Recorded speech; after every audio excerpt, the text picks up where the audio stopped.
last week on the Al Nicoletti Show. I'm excited, and without further ado, let's welcome Bobby to the show. Bobby, we did it. Thanks for having me, man. Appreciate it. We're a full-blown wholesale operation. We have a big fix and flip operation. So recently, I just raised $50 million for a hard money fund. Wow, that to me, I hear relationship building. Let's talk about that hiring process. I want to make sure that they're performing at a high level because I invest a lot of money in marketing for my company and the team. And I expect for them to be at the top level of their game at all times. I love what you just touched on there. The difference between spending versus investing on marketing. With the amount of money that we're spending, it could get a little scary, honestly, man. You know, it was a little bit of a mindset shift change by being around other successful guys. Not only are you going to invest it, you got to make sure you have the right people to close those deals. I've seen other guys, you know, out there where, yeah, they're spending money, but their salespeople are no good. They're literally burning their cash. Culture enhancers is something I feel I created, and it's somebody that brings joy, positive energy, motivates the entire team. And man, the vibe, the energy in the office is amazing when you have these type of people around. I love that. Culture enhancers. The energy level of that room is got to be everybody on the same page, a collective together toward a whole goal. What was the best advice you ever heard when starting out in real estate? Work hard and have no fear. I think fear is what holds a lot of individuals down and keeps them in the same place, and that's why they never go anywhere. We're gonna leave it right there. Bobby, you're the man. I'm so happy we got to do this. A ton of information. People are gonna have to rewind 3-4 times on these episodes. Appreciate it, man. Thank you for having me, man. What's up, everybody? Another night in the studio. Al Nicoletti here, Wednesday night, 9 p.m. Eastern. If you missed any of that great episode last week, you got to go back and check that out. I mean, every episode that we are bringing to the Al Nicoletti Show is just to provide the most value to the community, to everybody that's getting into deals, getting into their business, trying to refine it. That's the kind of stuff that we want to bring to you. If you want to check us out on social media. We'll put up the QR code. And hey, if you're loving these episodes and there is an episode out there that you would love to share, feel free to share the episodes on Facebook, on the social media platforms. We love that. We want to provide that. And you never know what kind of value you could be providing to somebody else when you share the episode, and you may connect with that person. So follow us there. And tonight, this is going to be a masterclass on finding your identity, finding your rhythm in business, and nobody better than Trevor Mauch to do this. And anybody knows Trevor, this is the guy. When you think carrot, this is him. This is the owner and founder of Carrot, and it's going to be a blast, and I can't wait to dive in, and we're going to go pretty deep on finding your identity and some of the stuff that we're going to see, even the entrepreneur freedom formula. You want to take notes. You want to sit back and watch this. I'm excited. You know what time it is. I got my pen. I got my paper. We are in the studio. Let's rock this thing. Hey, everybody, my name is Al Nicoletti. I'm an attorney here in Florida, and welcome to the Al Nicoletti Show, where I bring on real estate super investors, rising rock stars, movers and shakers, and leaders of clubs in their communities that educate, entertain, and inspire all things on Florida real estate, and always bring in the best in the game. Whether it's real estate, business, mindset, how to be an entrepreneur, how to run your business, who to look for, how to hire, how to scale, whether it's up or down, you name it. We always want to provide the best value to you on how to take your business to the next level. On my show today, I got Trevor Mauch. This guy is a masterclass and wealth of knowledge when it comes to how to refine your business, how to refine your mindset, how to tweak it. When you keep leveling up in your business and you want to take it to new heights, it's finding yourself and your identity and what to do and how to get through those pain lines. And when we're going to dive in on this stuff, you're going to want to take notes. You're going to want to listen to this episode 3, 4, 5, 6 times to help you and your team grow. So without further ado, let's welcome him to the show. Trevor, love seeing you, man. Al, what's up, buddy? Man, I've got to up my game on my end for my intros, my podcast. Like I'm sitting back here going, this is amazing. I'm pumped to be on here with you, buddy. Thanks, man. It's an experience. Any guest that comes on, even the audience, every time, it's an experience. Love it. Trevor, I love that. I love what you're doing with Carrot. I love seeing the growth of Carrot. Everybody talks about it when we're at Family Mastermind, when investors are trying to drive more traffic to what they're doing. I love it. And, we talked about this. One of the best speeches I've seen at Family Mastermind was your presentation where you talked on leveling up your business, finding your identity, and what a story you had. And before we get into that, just a little bit about like how that all came together for you with Carrot and really getting into this finding your identity. What was that journey like?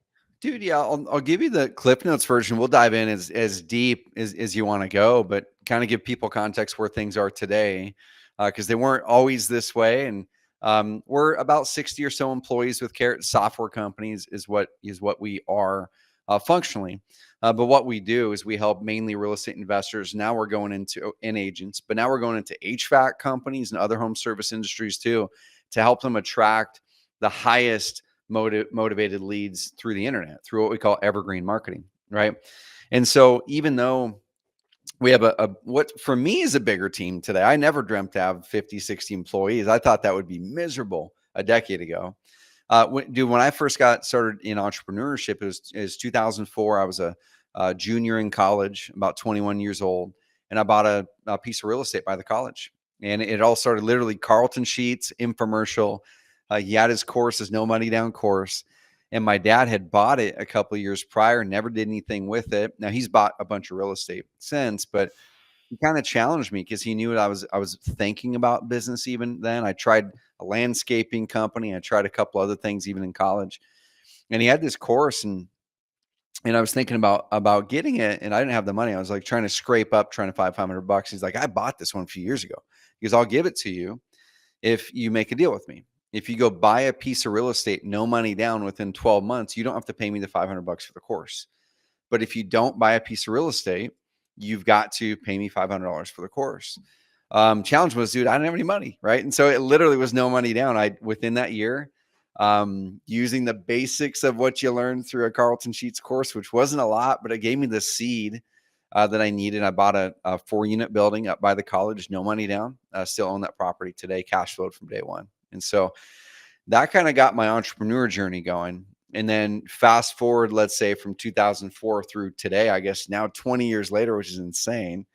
I've had multiple online companies. I've had 2 or 3 companies fail miserably. I learned a lot through those ones. I've had some companies kind of just be stagnant there. 1 or 2 just got stagnant and trapped me. And that's where I learned the most, was in the failures and where I got trapped by my businesses. And then had a chance with Carrot and another company say, well, what if I just did it differently this time? What if I built a business that actually unleashed the good things about what business does and unleashed me to go chase that dream and actually fueled my vision? And my business wasn't, my business worked for me. I didn't work for it. Mm-hmm. Can it be possible? And that change really started in 2012. And that was the nexus of what became that talk that I gave at the Family Mastermind of how, as we grow in our businesses, we have this vision for, man, when we hit this number, right? When I hit $100,000 a year, or $100,000 a month, or $10 million a year, whatever your number is, when I hit those numbers, the clouds are going to part, the angels are going to sing. All of a sudden, this dream of entrepreneurship is going to shower down on me. I'm going to have all this freedom and all this, everything that, all this amazingness. And that can happen. But unless we're insanely intentional with how we build the business, with when we hit what I call pain lines, we'll dive into what pain lines are. When we hit those pain lines, that we learn how to grow through the pain lines, buy our time back in the right ways, and really build the business that can be a business of freedom and impact instead of one that traps you. So that's where we are today, man. I've learned a lot and still learning a lot every day. Yeah. And what is so unique about having you as the guest is you've seen the different levels of scaling that business, right? Like, and having multiple businesses and having successful ones and ones that you've learned from the failures. Yeah. And I think a lot of people get scared of the failure part, right? Yeah. That the failure part is they give up, Mm, instead of it being that proactive learning process. mm, And that's what we all need to learn from. And that's mm, what we can really, that's why you're such a giver with this, is we want to learn from your experience in leveling up. mm. And the failures is where you learn the most, right? You Yeah. learn from, there's two ways. You learn from the mistakes and failures of others, and then you learn from the mistakes and failures of things that you go through. Yep. Yep. And it's amazing to see that. And I love how you said being insanely intentional, right? Mm, Every year, I feel like at the beginning of the year, we do this like reset with our minds of, yeah. all right, let's get narrowed in what worked last year, what didn't work, let's focus. And I feel like more this year than ever, I sat down myself and said, let's be intentional. Let's figure out what truly worked, and don't pay attention to the noise. Keep focusing on it, because if you're leveling up, something's working. Dude. Um, so let's start with this. I love how you talked about, like, as your business grows, we have to find that identity, Mm, so we can work through the pain lines, yep. the threes and tens. I'd love for you to expand on this, Mm. because we got to go deep into this.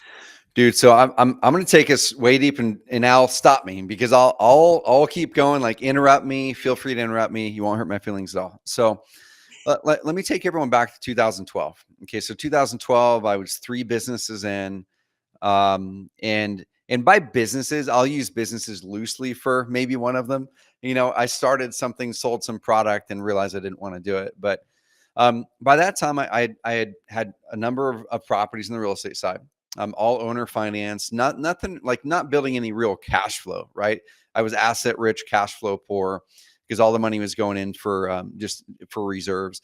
But I had an online company, and that online company had an amazing business partner who name is Patrick Riddle, such a good friend of mine still today. He and I started a company together in 2008, and we built that company to, it was about $500,000 a year, pretty darn good for us and my standards at that time as well. And that was, dude, that was like a dream of mine, to make a couple $100,000 a year, right? So if we're bringing in 500, take out, it was a very high margin business, split it, we're both making, $150,000, $200,000 a year, doing great in our mid 20s.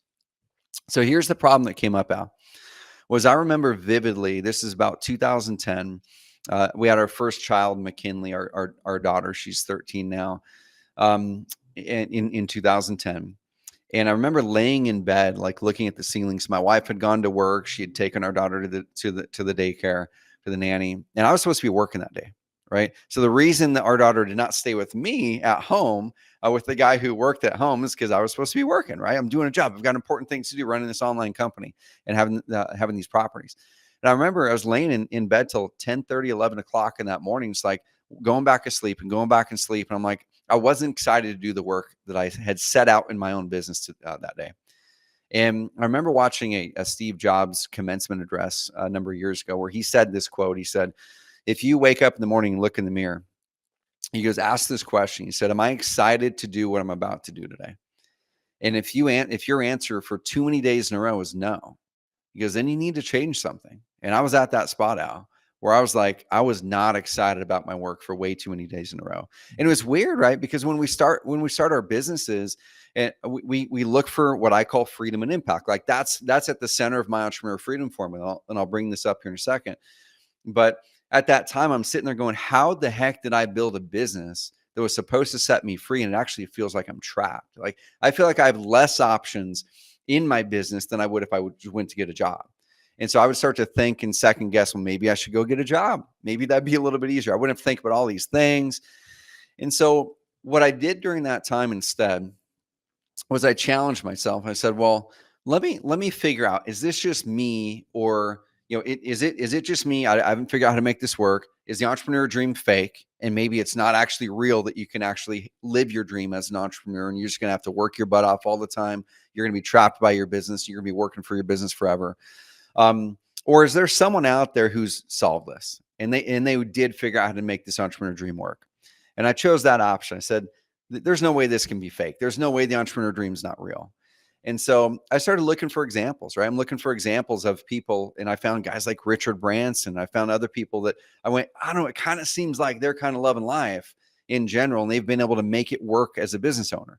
So that's the first lesson now that I'll kind of toss out there that's related to identity. We're going to step into identity hard is I first had to get out of my own limiting beliefs and the situation I felt trapped in and say, let me look for examples of people. Maybe they're not my peers yet.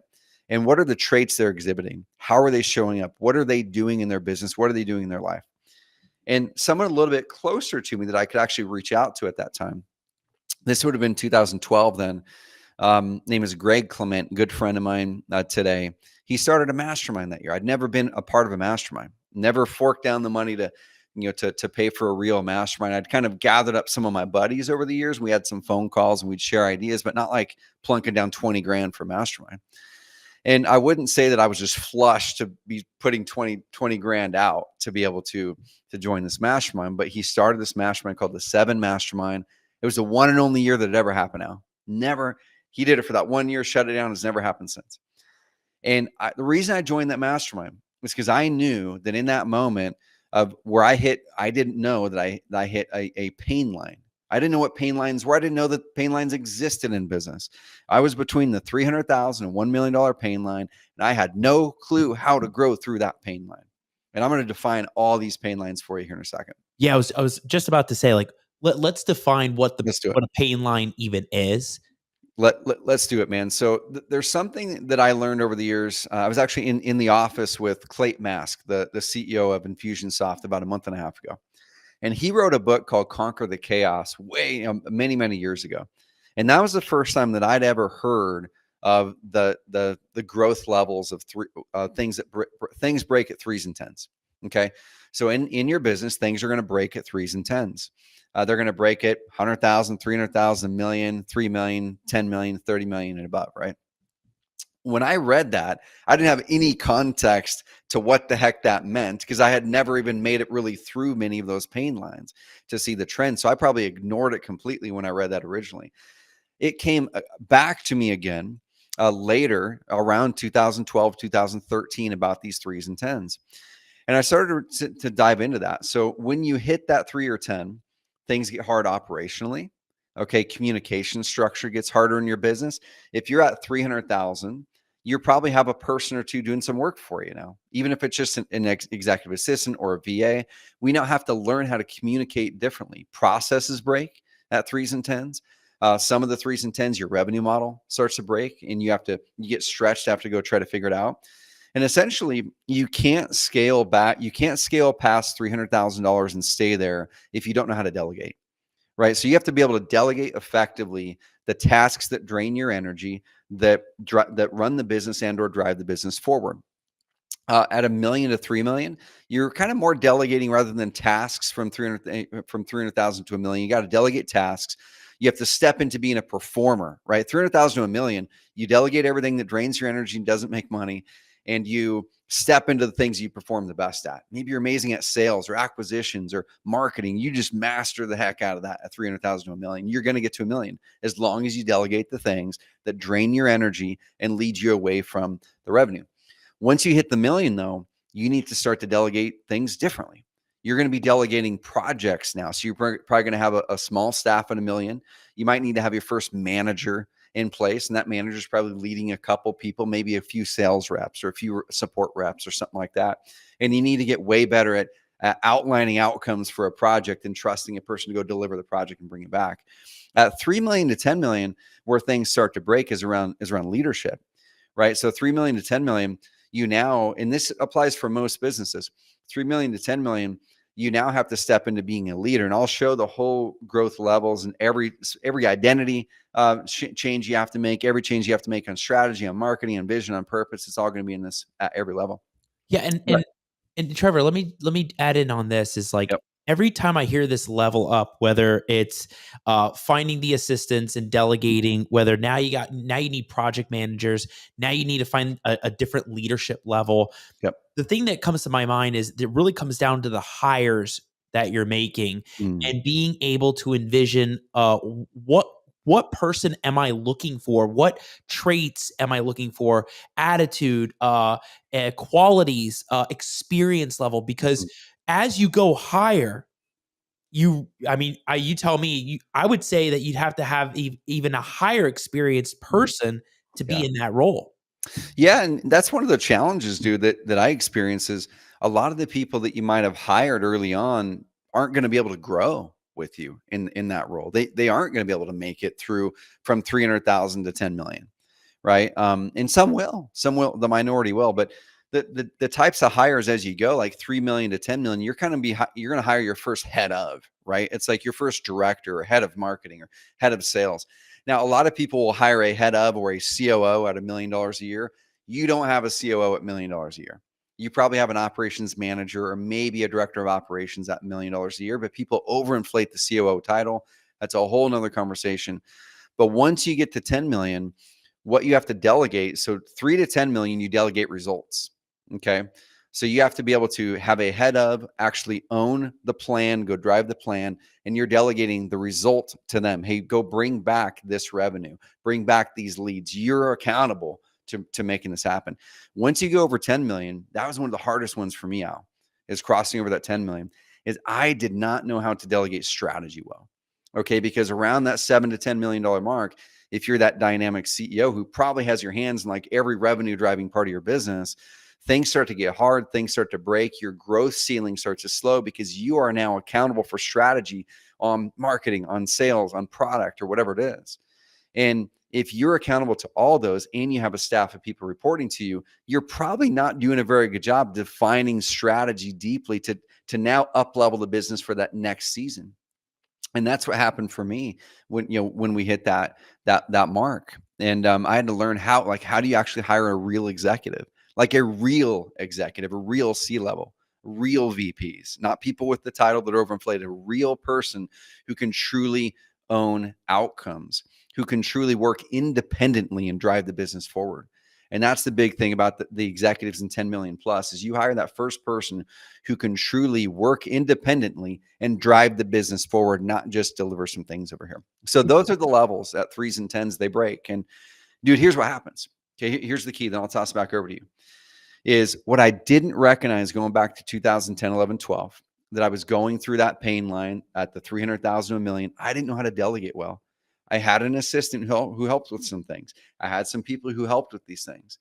But the more I would delegate, the more it kept feeding back to me. It's almost like a spoke of a tire, right? So if you look at a tire, not a tire, but a wheel, there's the spoke in the middle, or there's the hub in the middle, and then there's the tire on the outside. Then there's all the spokes that go out.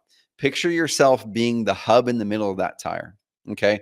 And so it's you're doing this skill at 300,000 a year, 400,000 a year. You're doing the thing, you're doing sales, you're doing follow up, you're doing whatever you're doing. You're starting to get too busy because things are growing. And then you delegate this thing to someone. They're on the outside of that tire. They're on the wheel, they're on the tire. When you delegate something, what happens? That thing bounces back to you. It bounces back to you because they want you to review it or you're going to coach them. Great. That's fine with a person or two. Once you start to have like 6, 7, 8 people around the outside of that tire that you're delegating to, you have to picture it because every time you delegate out, things will eventually bounce back if we're not delegating effectively. And that's where I was stuck, dude. And so I hit the pain line and things got hard. You start to second guess whether you should be doing this. You start to do one of 3 things when you hit those pain lines. You start to settle. Okay, I hit the $1 million pain line. Things are getting hard. You go, man, I don't know. I thought this was going to be a little bit easier. But dude, life, I remember I had all this time at $500,000 a year. I don't know. Maybe I don't want, maybe my goals are too big. Maybe I don't want that. Right? Maybe I just kind of go back to that $500,000 a year, cut a couple staff. It's me and an assistant. I think that sounds like a dream. Right? Nothing wrong with that. There's nothing wrong with that.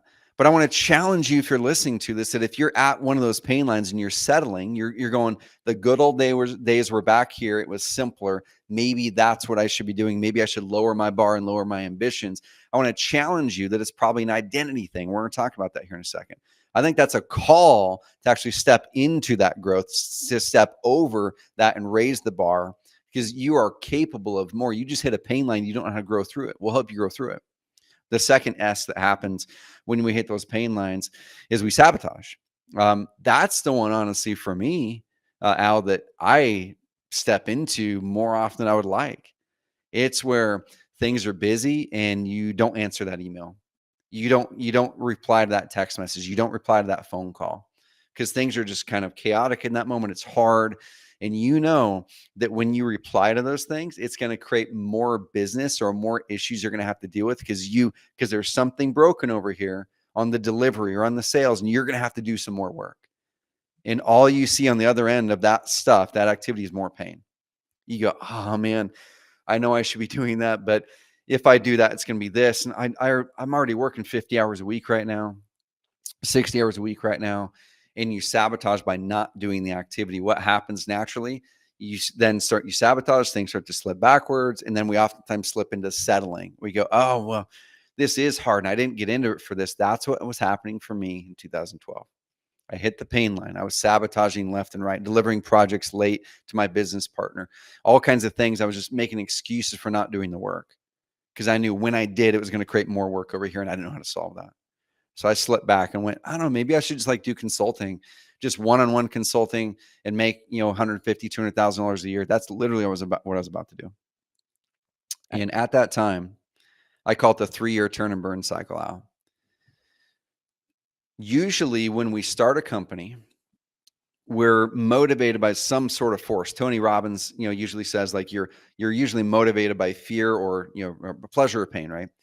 And so what happens usually when we start companies, we're usually running away from something. Okay, we're usually going to run away from something we don't like. We're running away from a job we don't like, an income ceiling. We're running away from someone saying we can't do something or we're not capable of it. We're going, screw that. I'm going this way and I'm going to make it work. Okay, you get 100,000, 200,000, you start making 300,000 a year, 400,000 a year. That thing that motivated you back there no longer is motivating you. Okay, that doesn't drive you. What happens, this is what I talked about the family mastermind, that 3-year turn and burn cycle, is around that 3-year mark. When I talk to so many people that are in my high level program called Epic, where I coach the CEOs, I'll ask them how long you been in business? And it's usually on a 3-year cycle. It's, oh, dude, I've been in business for 2.5 years or 3.5 years or 6 years or 8 or 9 years, right? What usually happens is we hit that 3-year cycle. That thing is no longer motivating us back there. And we didn't switch to something pulling us forward, a bigger vision. We didn't do what I call refueling your vision. Every 3 years or so, you got to refuel that vision.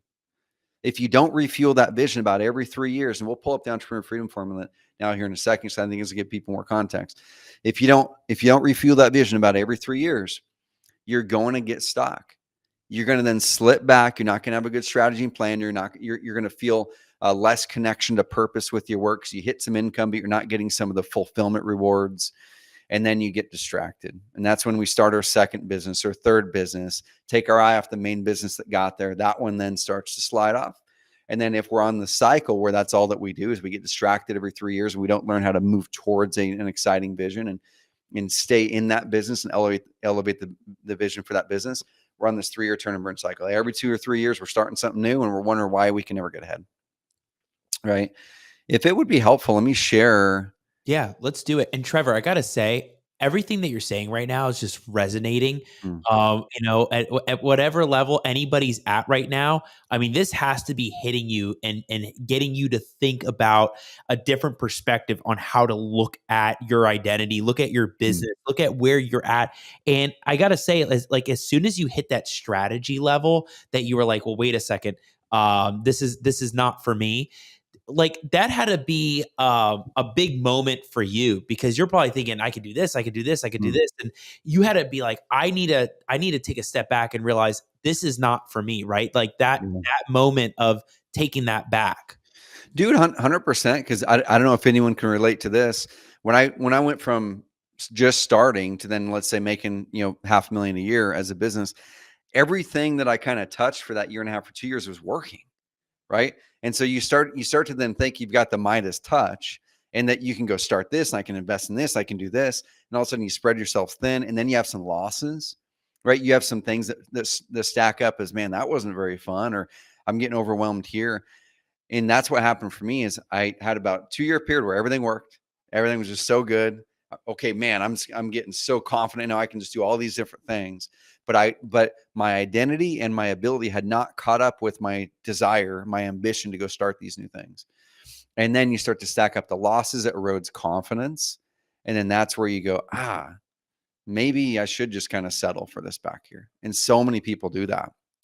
But if we could bring up the Entrepreneur Freedom Formula, I think this will give people a lot of deep context here. So if you're listening to this on the podcast version, I encourage you to go, where should people go, Al, to find the video version? This will be on YouTube. This will be on my YouTube channel. It'll be on Facebook. And then anybody that's listening on iTunes and Spotify, if you're listening, you got to go back and go check this out because this is going to be great. Cool. So the center of the Entrepreneur Freedom Formula. So I'm going to go all the way back to that time period, 2011, 12. I was across the street at a coffee shop over here. And I was sitting there in that moment, asking, what would my ideal business look like for me? In sitting in that moment of not loving what I was doing at that time. And I wrote there in the middle a bunch of different things. I ended up with this right here, freedom and impact. I'm like, at first I wrote money. I wrote like a big old dollar sign. We do business to make money, right? But then I go, man, I made more money than I thought, that I would make at that age. And it wasn't making me any happier. So maybe money wasn't it. And so I said, well, let's just strike any money related thing on here as the center reason. For me, it's freedom and impact, right? And so then I go, well, what would give me freedom and impact in my business? Well, what did give me freedom and impact? So I started to analyze parts of my business when I did feel like I had a lot of freedom. I would go talk to people who are really successful. Greg Clement, that buddy of mine, he was running a multiple 7-figure a year company, 8-figure company at that time, had 20, 30 employees. I interviewed him, talked with him. I went through other parts of my businesses in life. I'm like, well, these are the things I like. Let's keep them. These are the things I don't like. Let's throw them away. And for me, it ended up with these 3 things: purpose, consistent profits, and energy and time, right? If I have a business that is purposeful, that is creating an impact, that I have a clear vision for, and I'm driving forward, and my identity is tied to the purpose, not to the business itself. And I'm like, dude, I love that I get to go make this impact in the world, right? That's good for me. On the consistent profit side, you got to have a clear strategy. Like, what is your business strategy? And then for me, I always do what I call adding evergreen, because if you have your business built off of hamster wheel marketing, which is marketing that you do one time and then you have to do it again, you have to do it again. It's cold calling, it's direct mail, it's driving for dollars. It's all these things where you have to continually do the thing to make it work. But when you get off the hamster wheel, it slowly stops working. Then you got to get back on it to get leads coming in again. That happened to me in my previous company. And I looked at the small line item on my P&L that was still delivering revenue 3 years later. And I go, what if I just only did that? And all that was Al, I was making content, putting it online. It was getting ranked in Google and converting people. I'm like, what if I only focus on that for 2 or 3 years? It's bringing in leads. I won't have to worry about where those leads are coming from. I can go on a 2-week vacation and that stuff is still working for me 3 years later. Right. And so I said, I'm going to build all my businesses with that as the foundation. And then you add leverage, right? So you build a business that is profiting consistently. When you have that vision driving forward, you build a business that's making some money. Now your time is getting pinched. You might be getting to a spot where you're getting your energy drained a little bit and you're working your butt off. You hit one of those revenue levels, you hit the $1 million a year and you're going, dude, I'm working hard, but it doesn't feel like I have any time or energy to go use this money like I thought I would.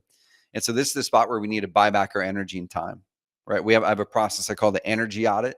We figure out the things that drain your energy versus the things that give you energy and set you on the path to trade off the energy drains for the gives. And then you make the right processes, you delegate them well. Once you do that, now you got more time. You have a business that's producing income. What usually happens, Al, is that's usually about 18 months to 3 years that it takes time to take your vision, create the strategy, get it to play, hit the market, get momentum going on it, get some people, delegate some things, buy back your time. And then you get up here and this is where people get stuck. Okay. And I'm going to read some of these symptoms here. So I was writing these down because I've been in every single one of these spots, And I've been working this model for over a decade now internally. I've only brought it out the last year and a half, to the external world. But there's 3 symptoms that come up. Okay. So the first one is, man, you feel like you're doing really impactful work, right? You're pumped about the work you're doing. You feel like your product is important. It's a good product. It's serving a real purpose. You're making consistent income, right? The income is consistent, but you're dude, this business is owning me right now. Man, I come home, the crumbs are left for my family. I say this is for my family, but man, I'm just leaving the crumbs to my family. You're working more than overtime at this point, right? You're wondering, man, when's this ever going to end? Maybe it's just the next revenue level, and then it doesn't then because you haven't shifted your identity and your mindset around it. That's what I call the hustle and grind mode. And hustle and grind's good to be in for a period of time. It's not good to sit in. Okay, if you think about what grinding does, a grinding of a gear can only happen so long before the gears are broken, everything stops. And so where people glorify the hustle and grind lifestyle all the time, I don't mind hustle and grind to get something going. Hustle and grind is not a lifestyle. That's a way to burn yourself out and resent that business that you grew. Okay. So if you have that, you have purpose, you love what you're doing, good product and consistent business and profits, you need more of the other part of that equation, which is buying back your energy and time. Okay. When you do, then you have a business of freedom and impact. So here's the second one. Dude, I'm making good money. I've got time. I've got time. I'm able to do this. I'm able to do this. My schedule's flexible. I remember a guy, Keith Sant, customer of ours for a long time, came to one of my events called Carrot Camp. And he was in the first part that I mentioned before. And then he came back the next year and he was in this second part that I mentioned, the lifestyle business. He was making good money, consistent. He's working 20 hours a week. Okay. The first time he showed up, he was working 60 hours a week, making good money, but it was all him. So I helped him buy his time back. A year later, he's working 20 hours a week, making the same amount of money. Okay.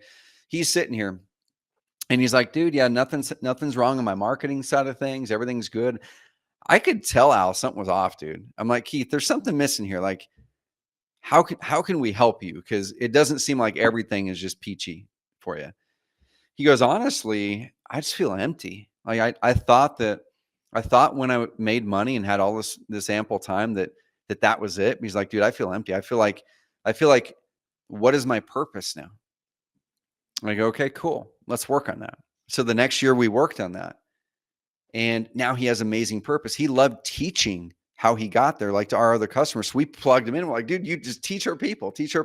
He was giving back. That became his purpose, to expand it so other people could get off that hamster wheel and build an amazing business, right? So if you are in that spot, you're in a lifestyle business, makes good money, ample time, but man, your lack of purpose, you have a lack of purpose, right? That's where you need to add purpose in there. We have a whole process around that. The last one here, Al, is you're in this bucket of, you're like, man, I enjoy my work. I feel like it's important. I love what I'm doing, but dude, I'm on an income roller coaster, right? This is usually where people are that first year, 18 months of starting their company. They've made a pop of money, then they didn't for a while. They need to build that engine of consistent profits. So here's the last thing I'll say around this is you'll notice in the upper right of this little Venn diagram, you'll see that little waypoint deal, then an arrow pointing. So it goes in that order. Okay. It starts right there. I have to have a clear vision forward. I like to do a 20-10-5 on the personal side of things, 20-year, 10-year, 5-year personal vision story. Dude, I get it so darn detailed that it's literally like a movie. From the second I wake up to the second I go to bed, the ideal average day, 20 years out, 10 years out, 5 years out. Wow. Once I'm insanely clear what the ideal average day looks like 5 years out, literally what house I wake up in, what does it look like? Who am I talking to? When do I go to work? What type of food do I eat? When I go to work, how do I get there? What's the building look like? Is it in my house? Is it not? Who's there when I get there? What type of work am I doing? What type of work am I not doing? Who do I have lunch with? Where do I have lunch? What am I eating? Like detail, crazy detail. I even list in there like, hey, my oldest daughter, she'll be 18. She's 18 at this time. Here's what she's doing. Here's what she's thinking about. I even cast that vision for where everyone's going. The reason I, over time, started to get that detailed, and this is where I'm going to tie back to identity here, and we'll define identity here in a second. The reason I start to get that detailed, because the vision drives every decision. If you're not insanely clear in your vision, we then waffle on our decisions. If you're not insanely clear on where you want to go in your life, it's really hard to make a confident decision on what you should do for your business this next 1, 2, 3, 4 years, and whether it's actually going to drive you towards the life you want or away from the life you want. I didn't have a clear vision in 2012. The business I built went away from the life that I actually desired, because that's where the world took it. That's where I thought that I should go, because the mastermind people were saying you should be doing this stuff. Today, I write the vision and work backwards. Once you have that clear at the 5-year level, then I build my business vision. Then I say, okay, great. Now, what is the vision for my business over the next 3 to 5 years to get me to that spot in my life? What are the decisions I should make today? Then I make the strategy. Then I do the marketing, get everything cranking. Then as you're going, once again, you buy back that time, you get the right next hire, then you flop all the way back up and you refresh that vision. You upgrade your identity. And here's something that is probably new for me the last 3 years, Al, is the identity part. Is I would keep hitting these spots, Al, where I would hit the X $1 million mark or whatever it was. And I would start to lose this motivation. It was weird, like making millions a year. And I would lose motivation. I go, this is weird. Like, am I just ready to sell this company? Am I done with it? I don't get it. Like, why am I feeling kind of empty right now again? And then I would force myself to try to create this big, fancy, big vision. Oh, maybe we need to go to 100 million a year, or it's this. And while those were cool, what I didn't realize, Al, was the thing that was actually holding me back wasn't the fact that I thought, wasn't that I couldn't vision where the business could go. It's I didn't have a clear vision who I wanted to be in 5 or 10 years, or even next year. If you can't vision who you want to be, then you're going to have all this dissonance with that business vision because you're wondering if that's going to take you further or closer to your ultimate vision of yourself. And that's when I started working deeply on identity, dude, deeply on identity. And on the identity side, we can show a little bit of this here, but on the identity side, I started to recognize that every one of these 3s and 10s, we got there because we stepped into a new identity, a new version of ourselves, an upgraded version of ourselves to get there. So when you're just starting to try to start that company, and you're going from $0 to $100,000, your identity is a dreamer, right? You can't get to $100,000 unless you have a dream, and you got to focus on the mindset because everyone's going to try to pull you back, right? I'm going to skip a couple of these levels now. So 300,000 to $1 million, your identity at that spot from the business perspective, not from the perspective of my identity and faith or my spiritual identity, like from the business perspective, is you got to step in to be a performer. Like you are a performer. But that same identity, when you cross over $1 million and get to 3, I have so many of our clients that are stuck at 1.2, 1.3 million, and they've been there for 2, 3, 4 years. And they ask why, and they think it's a marketing thing. And I say, well, no, it's because you literally wake up every day with your identity being the performer, being the person who is going to go kill the game and bring it back, being the salesperson, being the best marketer, being the best whatever. You need to turn your identity into a builder. You need to shift into a builder. What does a builder do versus a performer? They do different things. They show up differently. They study different things. They interact differently. They communicate differently. They have priorities that are different. When I get up from 3 to 10, the identity has to shift from builder to leader because I need to lead the other people who are building. I can't build it all now, right? And the building is building the people. It's building the processes, building the machine. So I'm going to be building some things at the executive level, but now that identity needs to shift into leadership. So what are the books you read? You read leadership books. You get around people and learn leadership on how to actually truly lead people and coach people. Once you get up into the 10 to 30, you need to shift from leader. You're still a leader. You still have all these traits. They're just sub traits to your primary identity now. Now you need to shift from on the business perspective into the visionary because your team needs you to be, 2, 3 years out. Okay. But from the personal identity side, dude, that's where it's tricky because I'll say this and I'll toss it back to you because I've been talking for a lot. No, this is all fantastic, Trevor. Cool. So one thing I want to kind of drop on people is I was talking with one of our high level clients. He's doing a couple million a year, $2.5 million a year, and he's one of those ones where he's kind of stuck, right? He's kind of stagnant a little bit. And what we tend to do is we tend to look at what we need to do. Right? What are the activities that I need to do, the marketing or the hire the person or whatever to get to that next level? And this isn't his name, but I said, Mark, so I can give you all those. And I have given you those. So I don't think it's a matter of what you need to do to go from 3 to 10. His ultimate goal is to get to 20 million over the next 5 years, which is a big goal, dude. Huge goal. Possible, hard, but possible. And I said, it's not a matter of what you need to do. It's not do, it's who. It's when your personal identity outpaces the growth, your growth in your identity, your growth in yourself outpaces your company, your company has no choice, Al, but to grow. Okay. Your company has no choice but to grow if your identity is growing, you're clear, and you're out here, you're pumped, and you're growing fast. Okay. But your company will never outpace the growth of you. Your company will never outpace the growth of you and your identity. Mark was living in the identity of a $3 million a year entrepreneur. Amazing. That's not a bad spot to be. Mm-hmm. But he had a goal over here, and that was creating this dissonance. And I'm like, dude, it's because you need to step into literally being, thinking, doing the things that a $20 million CEO does. You're doing and being what a $3 million a year CEO does. You have the habits, you have the disciplines, you have the beliefs that a $3 million a year CEO has. So how do you now shift into this identity, to the $20 million a year identity, or to, if you're thinking about things that are not business, where, identity shouldn't be just business. For me, it's 6 F's. It's faith, family, friends, fitness, finances, and fun. And so I get clear on all the 6 F's around my identity. Faith, family, friends, fitness, finances, and fun, in that order. When you're clear on those things, and you're clear on that vision, that 20-year, 10-year, 5-year of who I want to be, not necessarily the numbers. Like, I don't have any numbers in any of my visions, dude. No numbers.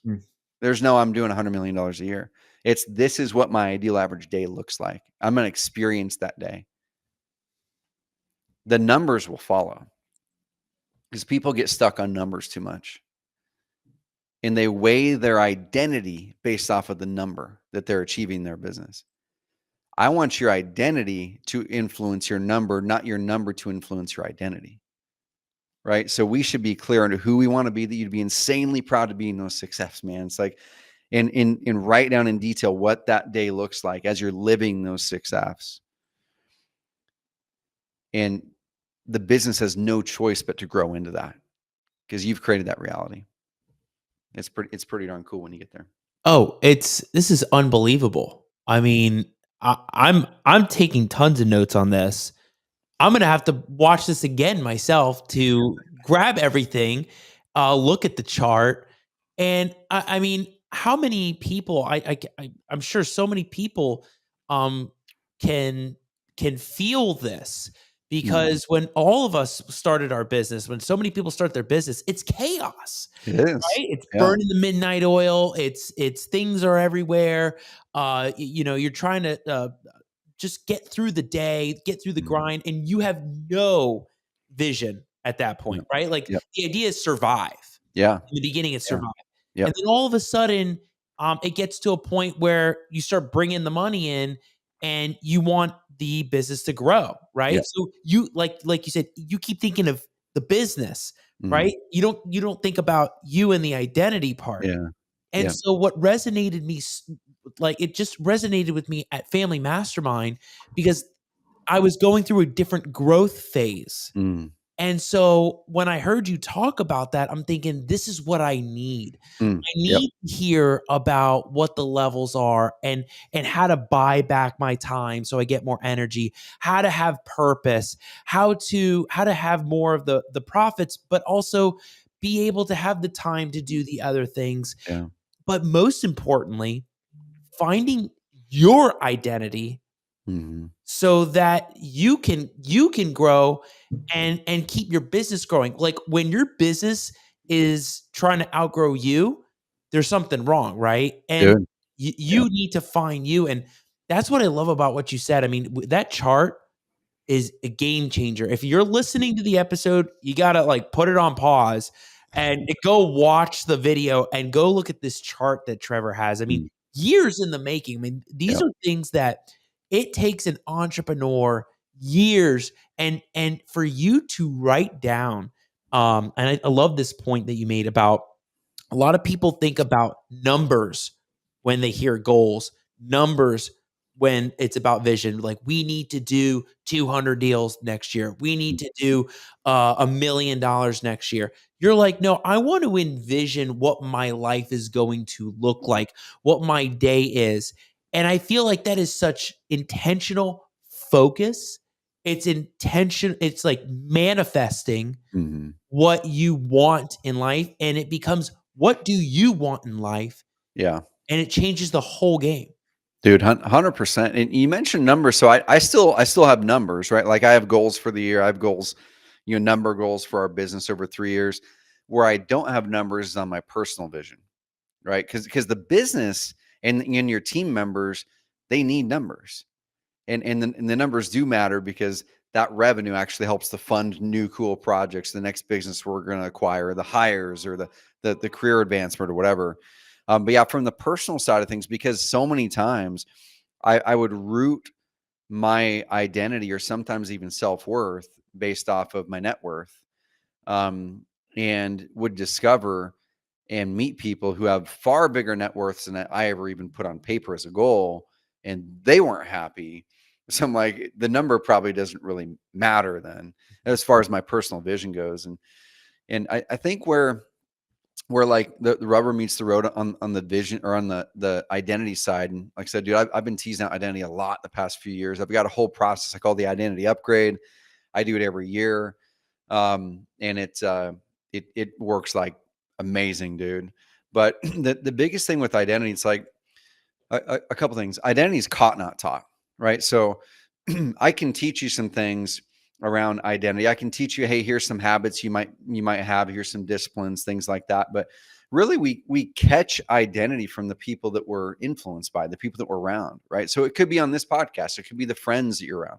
So if I'm around people who are amazing husbands, amazing fathers, crazy great leaders and entrepreneurs running businesses that are way up here, I'm going to start to embody a lot of those things. I'm going to start to embody a lot of those into my identity.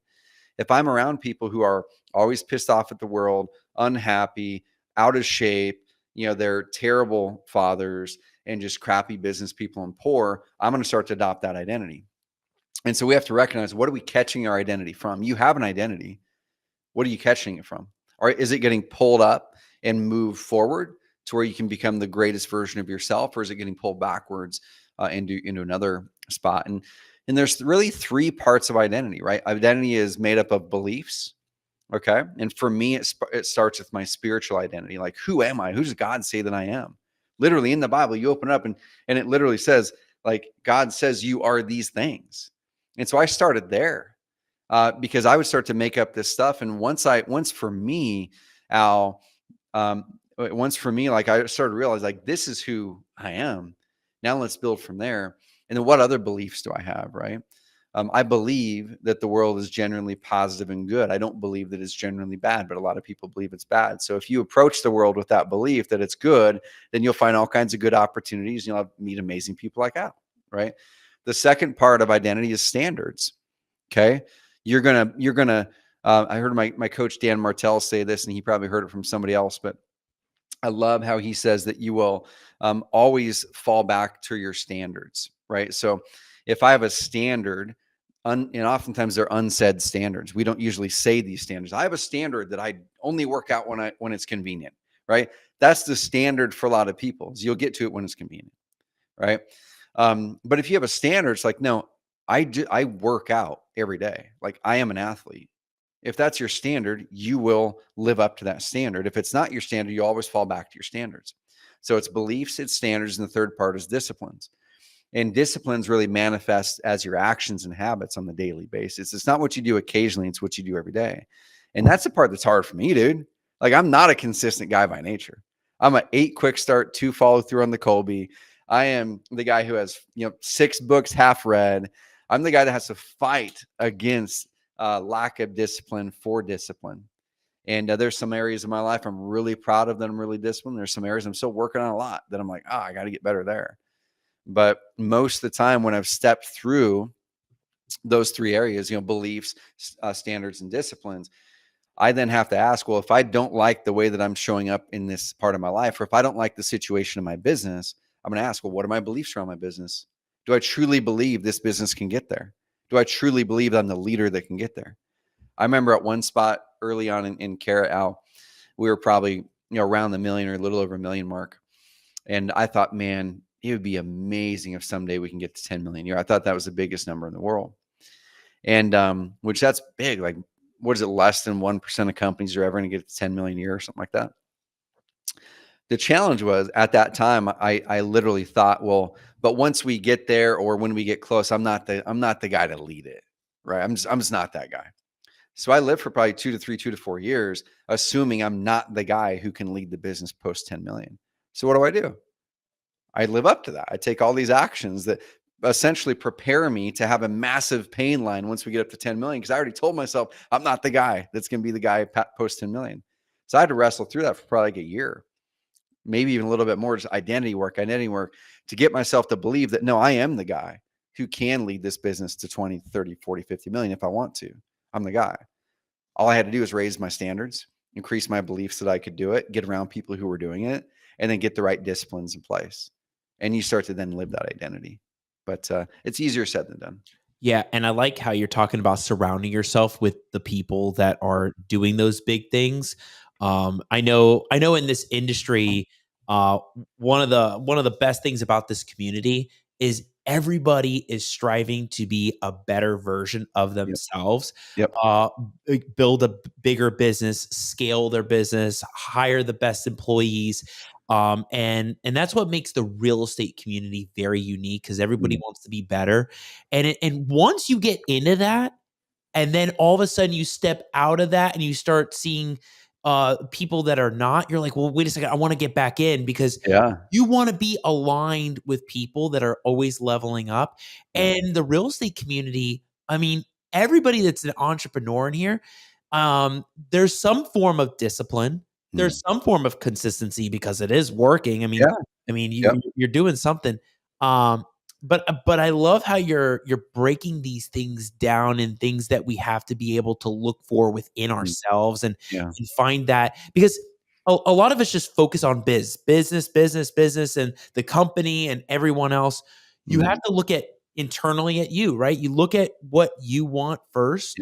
And go from there. I don't know about you all. I'm going to be listening to this episode over and over. I'm going to be sleeping listening to this episode because I want to absorb the most from this so we can all implement this in our business and when we take it to the next level. I mean, and Trevor, you've probably seen people that are doing these volumes at such a high level and having assistants and I mean, it gets bigger and bigger, and you got to follow these formulas. You know, one thing too that you had mentioned backstage was stepping into your unique genius. Yeah. Did we get to cover that one yet? We didn't, man. We can dive into that one. That'd be a cool one for sure. So let's go back to 2012, right, where I was in that first big challenge, right? And so in that phase, and a lot of people can relate to this, is I remember hearing advice, probably good advice for many people. I mean, it didn't work for me, but where they would say, man, grab the piece of paper, draw the line down the middle of the paper, and on one side, write things that make me money, and the other side, write things that don't make me money, right? And then write the list of all the things that you're doing on an average week that fall into those two categories. And then they would say, take everything that you're doing that doesn't make you money and find a way to not to do it. Delegate it, say no to it, whatever, and do more of these things here, right? Which makes complete sense.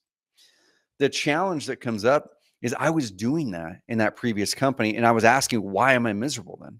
Right? I'm making some more money, but why am I miserable? I keep on doing these things and not doing the things that don't make me money. I'm doing more of these things because people tell me I'm good at these things and I get paid well for them, right? And so when I joined that mastermind with Greg Clement, one of the key things that I learned from him, and then he proposed that I join this program called Strategic Coach by Dan Sullivan. So I joined Strategic Coach for a year in 2013, I think it was, with Dan Sullivan. And the main concept that I got that just lit me up during that time is I saw the way that Greg flowed into his multiple companies and coaches kids' football team, and I'm going like, how do you do this, Greg? Like, how do you set it up to where it just seems like everything that you do just gives you energy? It doesn't seem like you have to do all this stuff over here that I'm doing right now that drains energy. And he goes, man, you got to find your unique ability and just go all in on it. I'm like, what is unique ability?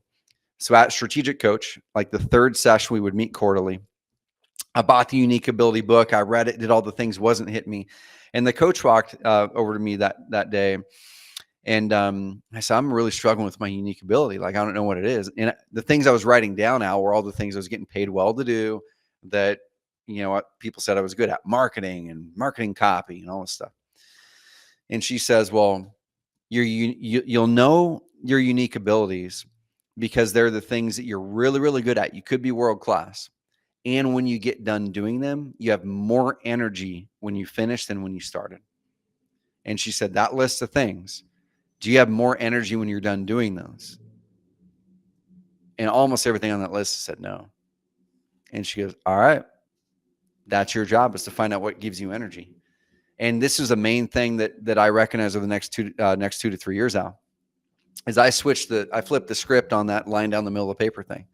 I said, rather than the line down the middle of the paper and it's things that make me money and things that don't, what if I optimize for something different?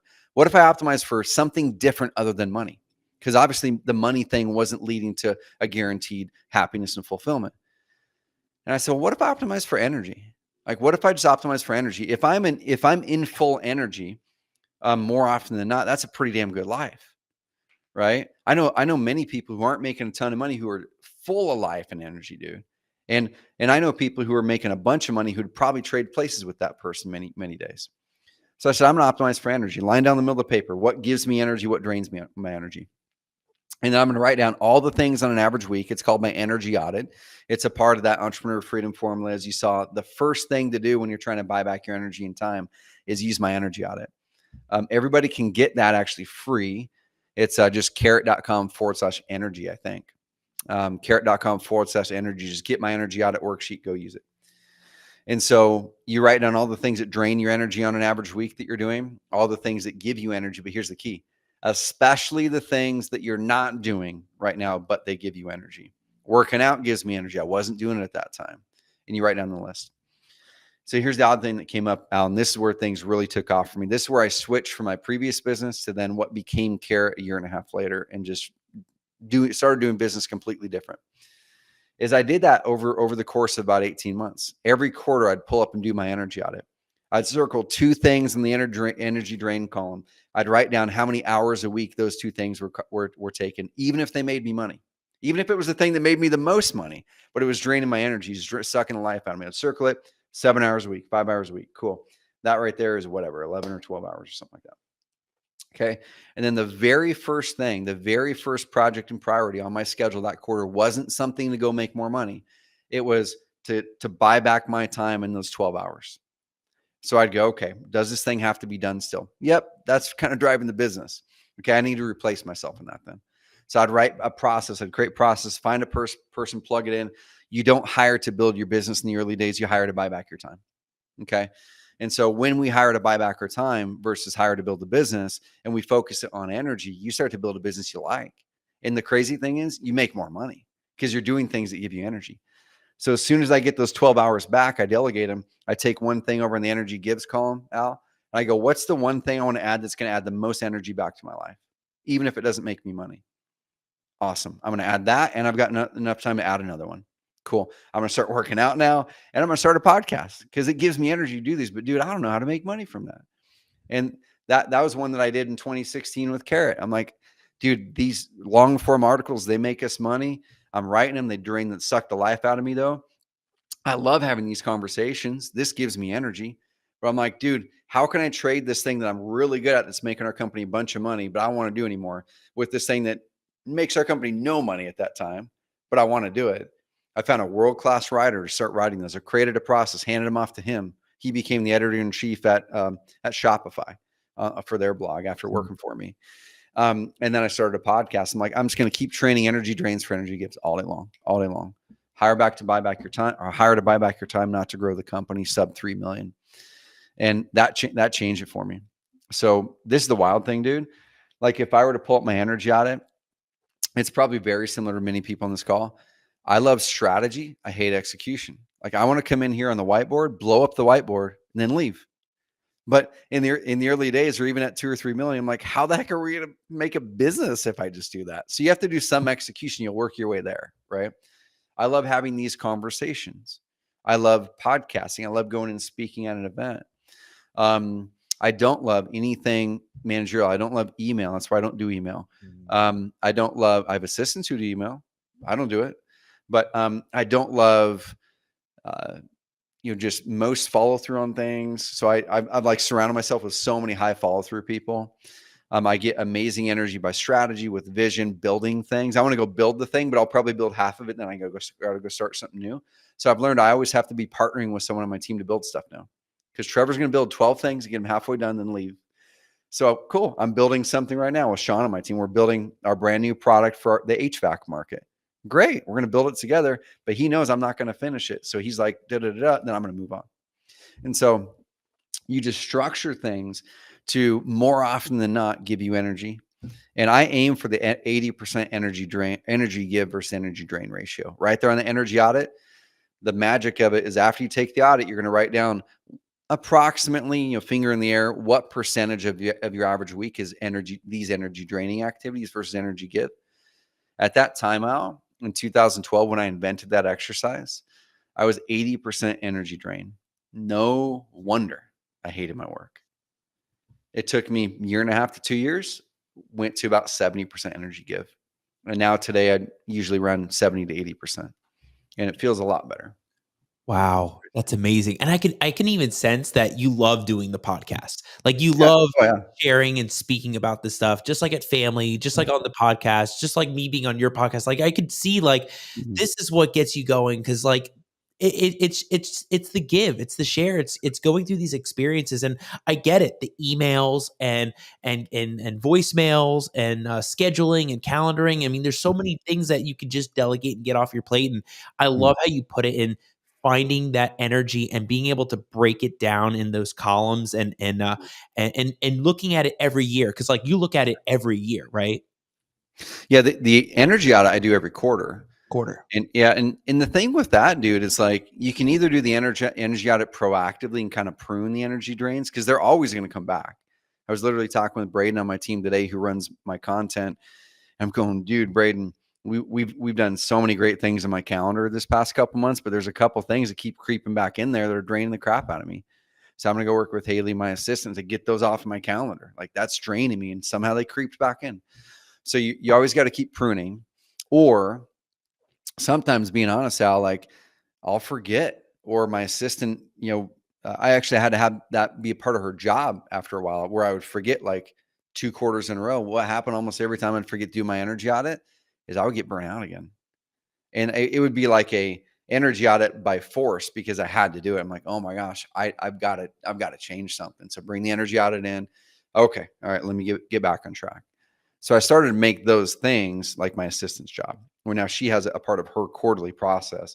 As a quarter starts, energy audit physically comes onto my desk, printed off with my name on it. And she'll sit there now and wait for me to finish it, because I'm so low follow through, dude. Like, she would put it on here the first time, and I'm like, yeah, I'll get to it. And it would end up under a stack of papers, and I wouldn't do it. And so then after the next time, I'm like, oh, I just really need you to literally sit here next to me. And so that's what she does. So she'll put it here and like, cool, just do your energy audit. And she will not leave the office until I get that done. It takes 10 minutes. So work hard against those things that drain your energy or that are against your grain. And it is possible, guys. Don't give up on it. So much value, Trevor. And I'm sure so many can just feel that they're going through the same thing in some of their processes and systems. And I gotta say, I mean, if we could unpack things that you talked about in the last hour, I mean, there's just so much. And I think going through that chart, just going through the flows, going and hearing you talk about this is going to help so many people that are scaling their business, looking to scale their business. How do we make this better? Where do I go? I think this is fantastic. I love what you shared. Just amazing stuff right there. Absolutely love it. Trevor, what I do now at the end of my shows, I do a signature questions. Cool. And I go through 3 of them. We didn't go through this at all on the call, but I do this now because, we want to see a different perspective from different people on what they go through. So what I would ask you is, how are you leveraging social media for your real estate business?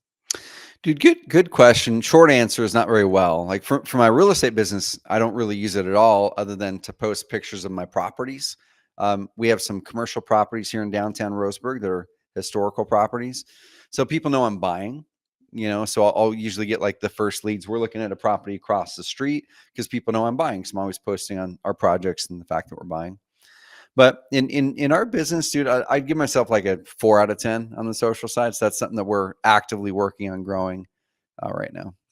Yeah, I mean, the social media side of things just really helps with that branding, It putting does. the name out there. I mean, people just resonate with that alone. Yep. So love hearing that. Trevor, who do you look to for guidance and say this all the time, guidance and mentorship? Hmm. Dude, I'll give you. So the coach I've been working with, Dan Martell, I mentioned him a couple times. I've been working with him since 2017, way before Dan wrote the book and did all the things he's doing today. So he's definitely a point of inspiration because I've seen him grow so much personally. That's why I was able to see him shift his identity dramatically during that period of time, and really inspirational. But honestly, like outside of that, I've got a good friend of mine, Seth Bueckley. He's behind me here, 2 offices. He's scaled a couple businesses well into the tens of millions, sold several businesses. Amazing man of faith, amazing father. We meet every single Wednesday at 4:00. And we have for years. We're in Bible study together. He's just an inspiration. I can tap him for business, for father knowledge, for all that kind of stuff, man. So Seth, amazing dude, has a great book called Ambition too. Ooh, that's another good book out there. Find that Yeah. one. Trevor, what was the best advice you ever heard when starting out? Best advice ever heard when starting out. Dude, I think the biggest thing, I'm just thinking back to way back at the start. I heard it from a friend of my dad's named Jack. And so I was up in Portland. Jack is a successful business guy. And I remember him saying something to the effect of, he's like, Trevor, number one, don't take yourself so seriously. And he said, number two, like count your wins, not your, I'm sorry. He said, count your losses, not your wins. He's like, stack up losses in the early years, not wins. And it helped me to shift my mindset to not judging myself on was I winning, because I was not winning in that first year. It was hard, dude. And I was going, okay, so every single loss or challenge is actually a good thing. And I learned.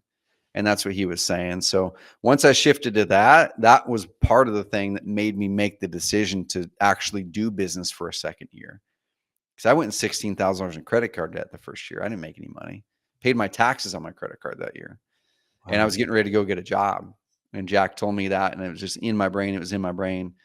And with a couple other mental shifts, I'm like, okay, I haven't stacked up enough losses yet. I'm still living in my apartment. I haven't got evicted yet. I can go live with my parents if I have to. I've got more losses in me. So, and then things started to change the next year. Amazing. Yeah, I mean, you learn so much from the early stages, and Yeah. then reflecting. I think a lot of people don't do that enough of how far you've come in life, personally and Yep. professionally. And so, just going back, just digging deep, I'm sure back for that is Yep. like, wow, like wait a second, like look Yep. where I'm at now. Yep. Um, and Trevor, I'm really curious, tying everything back to the beginning of the episode when you said you were looking to others for examples of I Mm. want that life. Mm. I don't know if you want to share it. What do you envision for that life for you specifically? Dude, I've got literally my life vision story in a notebook over there. I've always got it with me. I could read part of it. It's long. It's like pages long. But at the highest level, if I were to boil it down, um, going back to the freedom and impact concept, like I want full freedom. I wouldn't say I have full freedom right now. There's still some things I got to work on in my businesses and some things I have to get better for sure. But I want full freedom. I want to be a coach and a leader, not an operator, not a person who's working in a business. But ultimately, dude, the biggest thing that changes as it relates to business and my occupation is I move from a person who's really good at product and marketing to a person who's amazing at leadership and coaching. And that's probably been my biggest challenge, where I've had to grow a lot, post 10 million, is getting out of the tactical, I'm a good marketer, I'm a good product guy, to I'm an amazing leader and mentor and coach. And so I really do see myself over the long term, even, stepping into it as soon as I can this next year, like just being an amazing coach and leader in all aspects of my life, whether it's spiritually or whether it's locally with entrepreneurs or in my businesses, or even just being the best leader of our household that I can be. And more practically on the business side is we're already starting it, but growing a portfolio of companies with amazing leaders that are able to take our values and really spread the values even more, making an even greater impact. But I can then attract amazing leaders into this group that we can grow great businesses together. But I don't work in any of them. That's the key there. I love it. Having that freedom right there. Yep. Trevor, amazing stuff. Masterclass, clinic. I mean, this is what we needed to hear because, while we could get into, we could get into so many things about what's hot in the market, the state of the economy and for real estate investors, but breaking it down like this, getting into this kind of stuff, this is what we need to hear. Not what we want to hear, it's what we need to hear. Yeah. And that's why I wanted you to break all this down. And thank you for sharing. Thank you for coming on the episode and talking about this. And for everybody that's listening, watching, you got to follow Trevor on Instagram. You got to follow him on the YouTube channel. You got to download the Entrepreneur Freedom Formula. You have to find it and look at it and then see how you can implement it. And if you have to listen to this episode a couple of times, like I'm definitely going to have to, is really apply. Trevor, one thing that a lot of people do is they listen to episodes, they watch the shows, but then it's like a shiny object syndrome, and then they're on to the next thing. When you get good quality like this, you got to apply those principles and get those fine-tuned in your business and run with it, right? So got to say, thank you so much for coming on. It's been a blast. As I do at the end of the Al Nicoletti Show, I do a segment called Final Words, Final Thoughts. This is where I leave you to the audience to give those parting words, maybe something you haven't talked about, you really want to refine. It's that last piece of advice. So as I do on the show, final words, final thoughts, Trevor Mauch.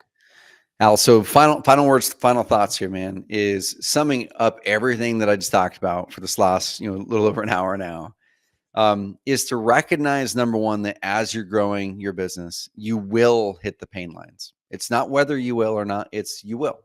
Okay, you will. And so if you know you're going to hit the pain lines, when you have this map, those growth levels, you can know ahead of time what pain lines you're going to hit. It's like when you run the marathon. If you'd never talked with anybody about running a marathon, you just decide to run it, and you hit that 17-mile, spot where everything starts to shut down. If you'd never ran it before, you might quit right there because you think your body's going to break or explode, or you think you're out of energy. But if you talk to someone who's ran, they're gonna go, nope, you're gonna hit the 17-mile mark where you're gonna run out of energy. You're gonna need to push through. You're gonna get your second win. Just put your head down and get another mile in. It's gonna be hard, but dude, your second win's gonna come back. Then you know what? It's gonna hit you again at mile 22. And you're gonna do the same thing. You're gonna put your head down. It's gonna take like a mile to get through it. You're gonna get the win back, and you're gonna finish strong. If you get that map from somebody, then when you hit that challenge at mile 17 and mile 22, you're going to put your head down. You're going to work through it because there's greater on the other side. You're going to grow through it. You're not going to give up. And so that's what I want you guys to do. Use this as a map. Recognize things will break. They might be broke where you are now. They might be great right now, but recognize they're going to break. And when they do, pull back and say, it's not that they broke and it's hard and I'm going to recede from this challenge. This is a opportunity for you to step into growth. This is God literally calling you to say, you're capable of more. You're going to step into this growth, and this is here to help you grow. And so those challenges are actually amazing because they're going to help you get better. Don't treat them as hard, they're going to be hard. Don't treat them as bad. Treat them as the very thing that's going to help refine your character and your identity to make you better. So, Al, I appreciate you big time, man.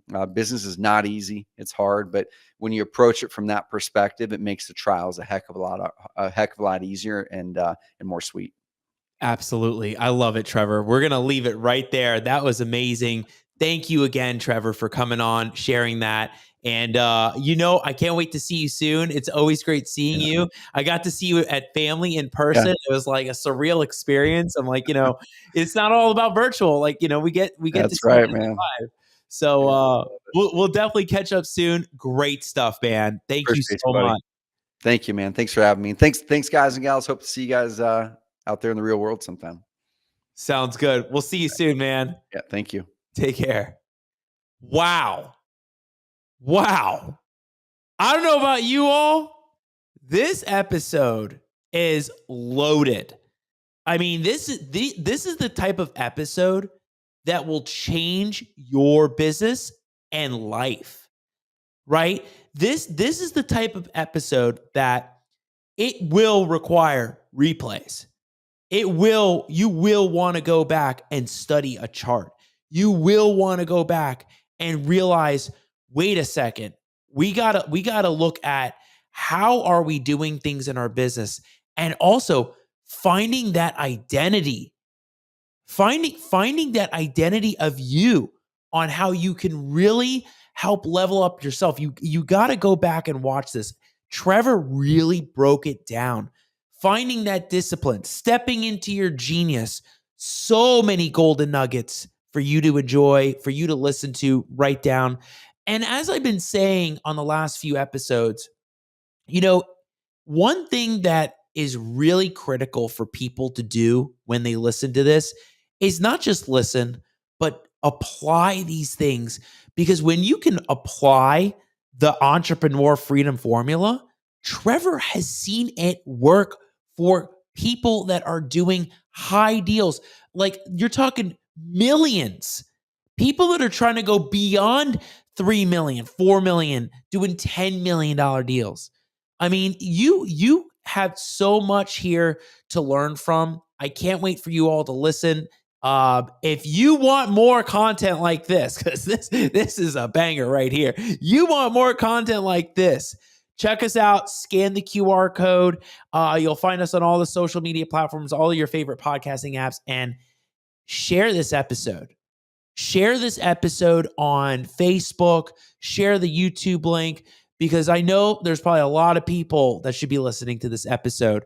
And Trevor did a masterclass right there. So everybody, another Wednesday night in the studio. We will be back next Wednesday. Check us out. I can't wait to see you all there. Have a great night, everybody. Take care.